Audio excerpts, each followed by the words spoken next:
Paano gumawa ng alak mula sa pinya? Gagawa tayo ng pineapple wine, mga kakusina. Ang sarap at ang bango ng pineapple. Hindi nyo na kailangan bumili ng alak at napakadali lang nito gawin.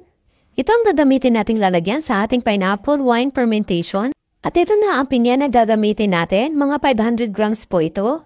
Pwede nyo rin po isama ang balat sa fermentation. Tinanggal ko na ang balat, overripe na kasi ito, hindi na maganda tingnan. Mas maganda gamitin natin sa fermentation is yung glass jar talaga at dapat naka-sterilize po. Napakainam nito pang ladies drink kung may okasyon. Matapos natin may lagay ang mga pinya, lagyan lang natin ng half teaspoon ng yeast at 1 in 1/2 cup ng asukal. Maglagay rin tayo ng 500 ml ng tubig.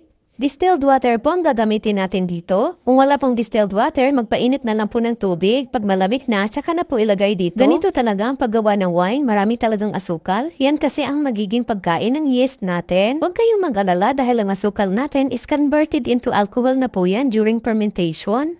Kaya mababawasan na ang sugar content ng pineapple wine natin. I-mix lang natin itong mabuti para matunaw ang asukal. Ayan na at tunaw na po ang ating asukal. Dapat nakasealed talaga itong glass jar natin. At takpan lang po natin ito. At balutin lang natin ito para safety. Ilagay lang po natin ito sa isang lugar na room temperature lang po. After 5 days, i-check lang natin. At haluin lang natin ito. Ayan, ang dami ng bula. Ang bango talaga nitong pineapple wine natin.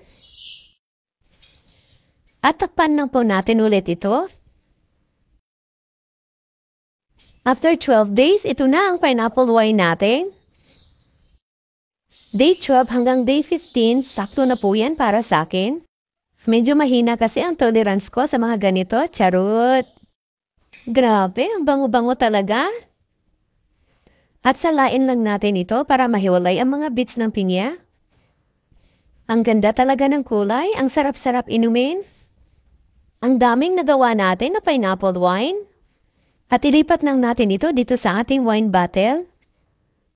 Ayan, at umabot po ito ng 1 liter lahat ang nagawa natin. Sa 12 days lang na pineapple wine natin, talagang tinamaan na ako. Biglang uminit ang mukha ko. 12 days to 15 days, pang ladies drink talaga ang lasa niya. Ang 20 to 25 days, yun na may hagod na sa lalamunan. Mataas na ang alcohol content. Kung gusto niyo talaga ng may sipa at may hagod talaga sa lalamunan, 20 to 25 days po, gumawa lang po kayo ng pineapple wine na kaya niyong ubusin. Masama din kasi sa katawan yung sobra. Pa-shoutout muna tayo. Shoutout po kay Amelia Woods ng Germany, Lorena Debria ng Batangas, Luluis Casenas ng Pampanga, Nelda Cabrillos ng Bataan, Jimston Claro ng Hong Kong, Irina Ahon ng Itske, Emalyn Matre ng Marinduque, Junalyn Conde ng Camarines Norte, at kay Evelyn Velasco ng Pangasinan. Maraming salamat hanggang sa susunod po.